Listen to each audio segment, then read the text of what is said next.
জুলাইয়ের কৃতিত্ব নেওয়ার জন্য, রাজনীতি করার জন্য সবাই প্রতিযোগিতায় নেমেছে।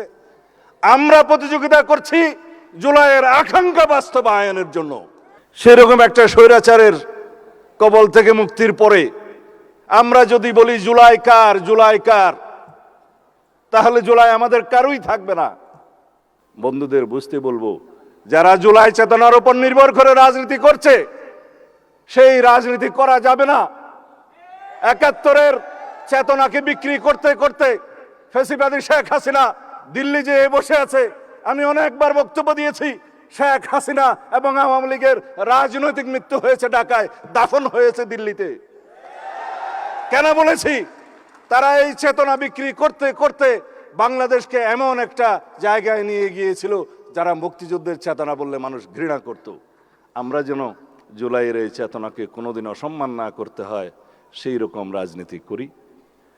জুলাই আমাদের সবার, বাংলাদেশের 18 কোটি 20 কোটি মানুষের সবার সম্মিলিত প্রয়াসে আমরা কেউ কেউ হয়তো নেতৃত্ব দিয়েছি। আমাদের সামনের সারিতে যারা শহীদ হয়েছেন তারাই হচ্ছে আসল জুলাই যুদ্ধ, আসল নেতা। তাদের আকাঙ্ক্ষা বাস্তবায়ন করাই হবে আমাদের জন্য ফরজ। অথচ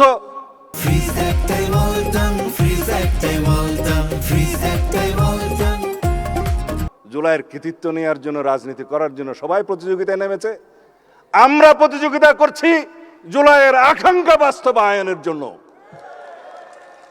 আমার ভাই পরোয়ার সাহেব বলে গিয়েছেন, জুলাই জাতীয় সনদের বাস্তবায়ন করতে হবে সম্পূর্ণ, তার বাইরেও করব আমরা জন আকাঙ্ক্ষা অনুযায়ী।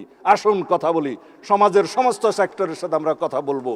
তাদের প্রত্যাশা কি, জুলাই যোদ্ধাদের প্রত্যাশা কি, সাংবাদিক বন্ধুদের প্রত্যাশা কি, আইনজীবীদের প্রত্যাশা কি, বিশেষজ্ঞদের কাছে আমরা মতামত নেব, সংবিধান বিশেষজ্ঞদের সাথে বসবো, এডিটরদের সাথে বসবো।